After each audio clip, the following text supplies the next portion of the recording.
तो जैसा कि लास्ट एपिसोड में हमने देखा था कि सोल कैप्चरिंग फ्लावर ट्रेजर को अवेकन करने के लिए शाओचिंग ने डाओ चिन को कुर्बान कर दिया, मगर तभी उस फ्लावर ने फाइव स्पिरिट वैली में मौजूद हर एक सोल का यूज करके इन लोगों पर अटैक करना शुरू कर दिए। तो मास्टर शाओ अपने धर्मा फॉर्म का यूज कर शाओचिंग को प्रोटेक्ट करने लगे और इसी दरमियान शाओचिंग ने वो फ्लावर हासिल कर लिया, लेकिन मास्टर शाओ की ज्यादा पावर्स यूज करने की वजह से मौत हो गई। यहाँ पर शाओचिंग ने पास्ट को बदलने की कोशिश तो बहुत की थी, मगर वो इसमें फेल हो गया। तो अब उसने फैसला लिया कि वो डीमन रॉयल में जाकर स्प्रिंग एंड ऑटम रिंग के बारे में पता लगाएगा। अब आगे तो इस एपिसोड की शुरुआत में हमें रेड मून पिक के हॉल का सीन दिखाया गया, जहाँ पर शावी अपने अंकल के लिए रो रही थी। साथ ही साथ हम वहाँ पर कुछ एल्डर्स को भी देख पाते हैं, जिनमें से एक बंदा कह रहा था कि डिमोनिक कल्टिवेटर्स ने हमारे मास्टर शाओ को प्लानिंग के साथ खत्म किया, हमें कुछ भी करके मास्टर शाओ की मौत का बदला लेना चाहिए। इतना ही नहीं, वो मास्टर शाओजिंग से कह रहा था कि मैं आपके टियान्यू पिक की काफी ज्यादा रिस्पेक्ट करता हूँ, अगर आप लोग डिमोनिक कल्टिवेटर्स के खिलाफ फाइट करोगे तो हमारा युआन्यू पिक भी उसमें आपका साथ देगा। लेकिन मास्टर युआन एकदम खामोश थे। तभी एक दूसरा बंदा कहने लगा कि हाँ, मास्टर शाओ की मौत का बदला लेना जरूरी है, लेकिन उसके पहले हमें रेड मून पिक के लिए एक मास्टर की तलाश करनी होगी। अगर रेड मून पिक के मास्टर की पोजीशन खाली रही तो यहाँ पर केओस मच जाएगा। वेल, इस बंदे का नाम है जी पेंग्यू और ये बायुन पिक के मास्टर है। वो कह रहा था कि हमने जल्द से जल्द रेड मून पिक के मास्टर की पोजीशन को फील करना चाहिए, वरना यहाँ पर खामखा के झगड़े लग जाएंगे। पेंग्यू की बात से डैंडिंग पिक के मास्टर सियाओ भी पूरी तरह से अग्री हो गई। वो कहने लगे कि मेरे ख्याल से रेड मून पिक की अगली मास्टर होनी चाहिए शावी। शावी के अंकल ही इस पिक के मास्टर थे, तो यहाँ पर शावी का ही अधिकार है।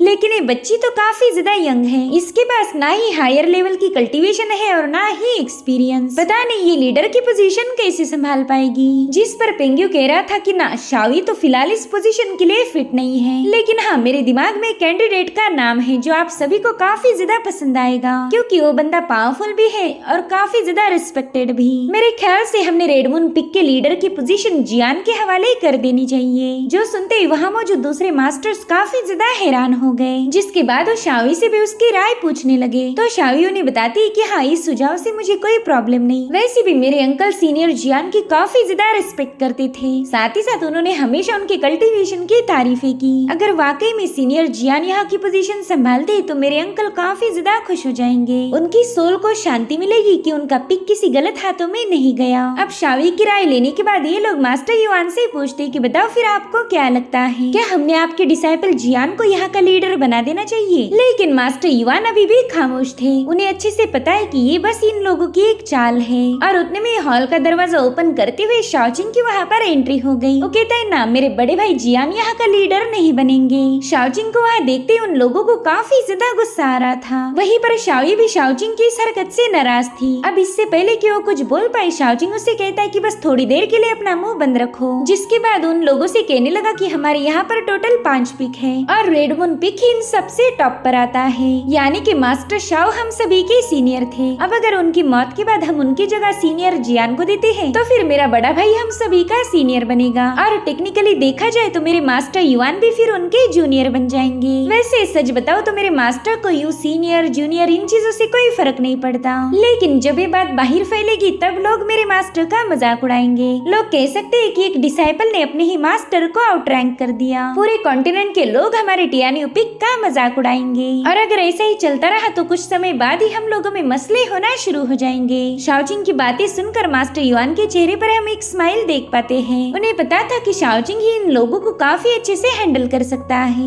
उतने में जी पेंग्यू कहता है कि शाओचिंग, तुम तो इस बात को कुछ ज्यादा ही खींच रहे हो। हम तो बस इस पिक के लिए एक मास्टर अपॉइंट करना चाहते हैं, लेकिन तुमने तो इस टॉपिक को मास्टर एंड डिसाइपल की वॉर तक पहुंचा दिया। जो सुनते ही शाओचिंग काफी ज्यादा भड़क गया। वो गुस्से में अपनी स्पिरिचुअल एनर्जी को रिलीज करते हुए कहने लगा कि यही तो तुम लोगों का शुरू से प्लान था, हमारे टियान्यू पिक को डिवाइड करके आपस में ही झगड़े लगाना। जो सुनते ही शाओई को भी समझ आ गया कि इन लोगों को सीनियर जियान या फिर मेरे अंकल से कोई लेना देना नहीं, इन्हें तो बस हमारे टियान्यू यान्यू पिक को डिवाइड करना है। तभी पिंग्यू कहने लगा कि हमने तो नेक इरादों के साथ ही जियान का नाम आगे किया था ताकि रेडमून पिक को एक पावरफुल मास्टर मिल जाए, लेकिन शाओजिंग ने हमारी बात को गलत समझ लिया। खैर अब तो मैं बिल्कुल नहीं चाहता कि जियान यहाँ का मास्टर बने, वरना अगर आगे चलकर इन लोगों में झगड़े हो गए तो इसका सारा ब्लेम ये हम पर डालेंगे। तभी यान्यू पिक का मास्टर लूजी कहता है कि अब हमें एक दूसरे कैंडिडेट की जरूरत पड़ेगी जो कि यहाँ के लीडर के पोजीशन को संभालने के काबिल हो। जिस पर सियाओ कहने लगी कि मेरे पास एक अच्छा कैंडिडेट है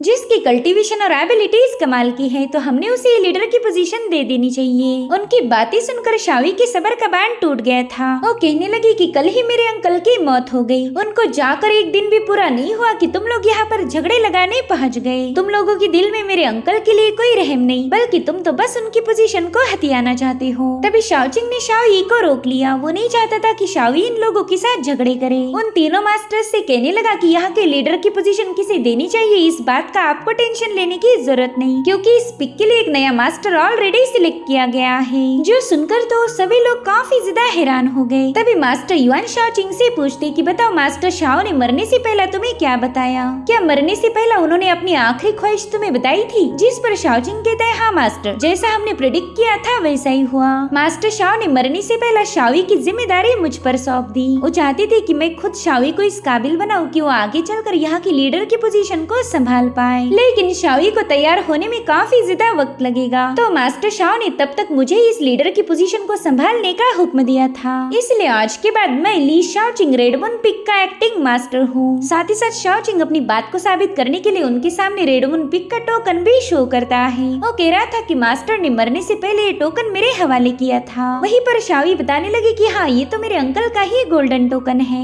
दरअसल फाइव स्पिरिट वैली में शाओई जब बेहोश हुई थी तभी अंकल शाओ ने ये टोकन शाओचिंग के हवाले किया था। खैर शाओचिंग ने ये बात क्लियर कर दी थी कि वही रेडमून पिक का नया मास्टर है, लेकिन ये बात वो तीन लोग मानने के लिए तैयार नहीं थे। वो कहने लगे कि ये टोकन तो तुम मास्टर शाओ से छीन भी सकते हो, सिर्फ इस टोकन को देखकर ये बात साबित नहीं होती कि उन्होंने तुम्हें अपना सक्सेसर चुना। और जहाँ तक हमें पता है तुम काफी ज्यादा अजीब किस्म के बंदे हो, भला हम तुम्हारे क्लेम्स पर यकीन क्यों करेंगे? ये टोकन तो मास्टर शाओ की मौत के बाद भी तुम उनसे छीन सकते थे, इसलिए हम तुम्हें लीडर मानने के लिए तैयार नहीं। अगर तुम्हें इस पोजीशन को क्लेम करना है तो तुम्हें हमारे फैक्शन के पावरफुल डिसाइपल के साथ फाइट करनी होगी। जो भी इस कॉन्टेस्ट में जीतेगा वही रेडमून पिक का नया मास्टर बनेगा। जिस पर शाओचिंग कहने लगा अच्छा तो अब मैं समझ गया, शायद इसी वजह से तो तुम अपने डिसाइपल्स को अपने साथ लाए थे। ये बात तो माननी पड़ेगी कि लीडर की पोजीशन को हासिल करने के लिए तुम सभी लोग काफी ज्यादा उतावले हो। तो चलो फिर अभी इसी वक्त इस कॉन्टेस्ट को ऑर्गेनाइज करते हैं। ये सुनकर वो लोग थोड़े से कंफ्यूज हो गए, क्योंकि उन्हें कॉन्टेस्ट की प्रिपरेशन करने के लिए थोड़ा सा वक्त चाहिए था ताकि वो अपने डिसाइपल को थोड़ा और ज्यादा पावरफुल बना पाए। हालांकि शाओचिंग रुकने के लिए तैयार नहीं था। वो कह रहा था कि मैं तुम तीनों के डिसाइपल्स के साथ एक साथ ही फाइट करूंगा 3 वर्सेस 1। तो बताओ क्या तुम इसके लिए तैयार हो? जिस पर सियाओ कहने लगी शाओचिंग अपनी पावर्स पर इतना घमंड दिखाना से ही बात नहीं होती।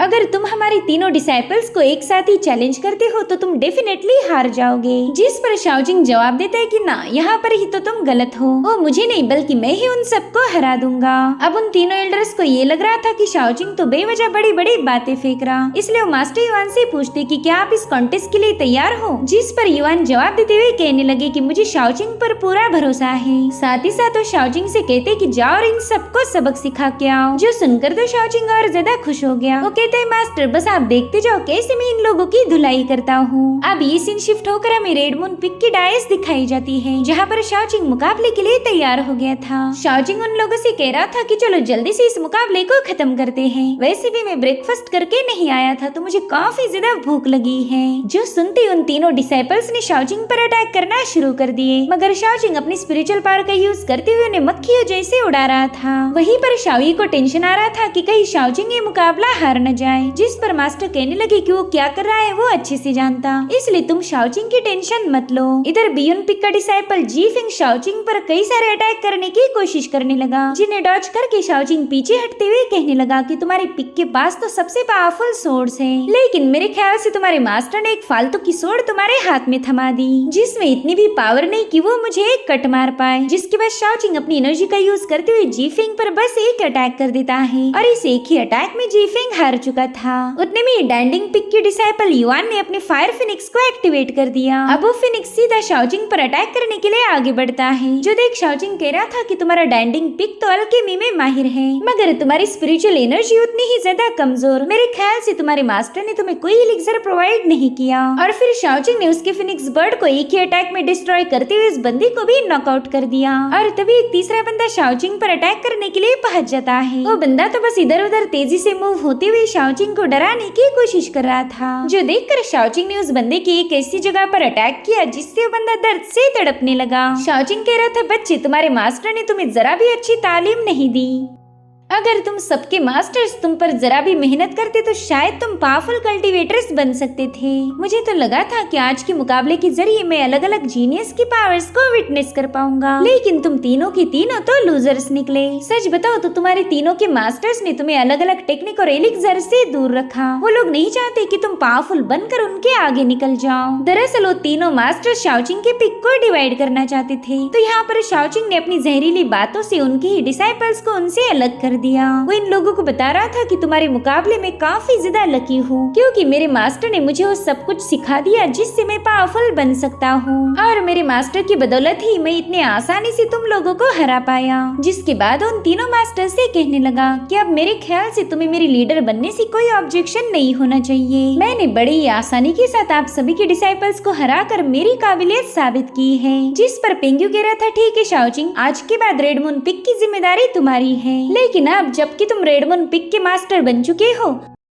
तो तुम्हें डिमोनिक कल्टीवेटर्स और लिंगिन पवेलियंस के भी मसले हल करने होंगे। जिस पर मास्टर युआन कहते कि लिंगिन पवेलियन का मसला मैं हल कर दूंगा। और रही बात डिमोनिक कल्टीवेटर्स की, कि तभी शाओचिंग उनसे कहता है, मास्टर उन डिमोनिक कल्टीवेटर्स का आप मुझ पर छोड़ दीजिए, मैं पर्सनली जाकर उनसे रिवेंज लेना चाहता हूँ। तो मास्टर युआन ने अपनी स्पिरिचुअल पेट को हुक्म दिया कि लियो तुम शाओचिंग के साथ जाओगे। तो लियो जल्दी से जाकर शाओचिंग के कंधे पर बैठ जाता है। दरअसल मास्टर युआन शाओचिंग पर लियो के जरिए नजर रखना चाहते थे। उन्हें जानना था कि ये बंदा डिमोनिक रॉल्म में जाने के बाद क्या करेगा। तो अब शाओचिंग वहाँ से सीधा डिमोनिक रॉल्म के लिए रवाना हो गया। वहाँ से थोड़ी दूरी पर आने के बाद उसे पता चलता है कि शाओई उसका पीछा कर रही। तो वो कहता है, शाओई अब छुप कर कोई फायदा नहीं, मुझे पता है कि तुम उस पेड़ के पीछे छुपी हो। जो सुनकर शाओई को बाहर आना पड़ा। उसे समझ नहीं आ रहा था कि वो शाओचिंग को क्या जवाब देगी। शाओचिंग कहता है, मैं जानता हूँ तुम अपने अंकल की मौत का बदला लेना चाहती हो, लेकिन तुम काफी ज्यादा कमजोर हो, इसलिए मैं तुम्हें अपने साथ नहीं ले जाऊंगा। जिस पर शाओई कह रही थी, प्लीज मुझे अपने साथ ले चलो, देखो मैं तुमसे प्रॉमिस करती हूँ कि मैं तुम पर जरा भी बर्डन नहीं बनूंगी। इसलिए फाइनली शाओचिंग भी उसकी बात मान जाता है। जो सुनते ही शाओई तो खुशी के मारे सीधा शाओचिंग के पीठ पर कूद गई। वो कहने लगी, शाओचिंग मैं जानती थी तुम मुझे मना नहीं करोगे। वहीं पर शाओचिंग कह रहा था कि तुम पहले तो दूर हट जाओ, मुझे तो पहले ही पता था कि तुम मेरा पीछा जरूर करोगी, इसलिए तो मैं तुम्हें जानबूझकर अपने साथ नहीं लाया ताकि तुम मुझसे रिक्वेस्ट कर पाओ। जिसके बाद हमें यामा का मेन हॉल दिखाया गया, जहाँ पर यान मिंगशु ने अपने लीडर को बता दिया कि जियान तो बिल्कुल ठीक है। इनफैक्ट अब तो उसकी कल्टीवेशन भी पहले से काफी हद तक इम्प्रूव हो चुकी है। साथ ही वो बताती है कि हमारे वाइस मास्टर चोंग ने जियान को खत्म करने की पूरी कोशिश की, लेकिन अब जियान काफी ज्यादा पावरफुल है, जिसके चलते चोंग उनके हाथों मारा गया। दरअसल यान मिंगशु ने ही चोंग को खत्म किया था, मगर वो जानबूझकर अपने लीडर के सामने झूठ बोलती है ताकि उसे चोंग की वाइस मास्टर की पोजीशन मिल जाए। लेकिन उसकी कहानी सुनकर उसका लीडर उसी पर भड़क गया। उससे कह रहा था कि अगर चोंग जियान के हाथों मारा गया फिर तुम जिंदा कैसे बच गई। जिसके बाद वो अपनी पावर्स का यूज करते हुए यान मिंगशु को चोक करने लगा। तो यान मिंगशु से बताती है कि मैं वहाँ से बच के भाग निकली ताकि ये सारा रिपोर्ट मैं आप तक पहुँचा पाऊँ। मेरे लॉर्ड प्लीज मेरा यकीन कीजिए, भला मैं आपके सामने झूठ कैसे बोल सकती हूँ, और अगर आपको मुझ पर यकीन नहीं हो रहा तो ठीक है, मैं आपकी पनिशमेंट के लिए तैयार हूँ। वेल इस बंदे का नाम था यानजू और ये यमा हॉल का मास्टर है। वो देख पाता है कि यान मिंगशू अब खुद को बचाने की जरा भी कोशिश नहीं कर रही। वो पनिशमेंट के लिए तैयार थी। वो उससे कहता है कि अच्छा हो तुम वहाँ से जिंदा वापस आ पाई, वरना तो मुझे जियान के बारे में कभी पता नहीं चलता।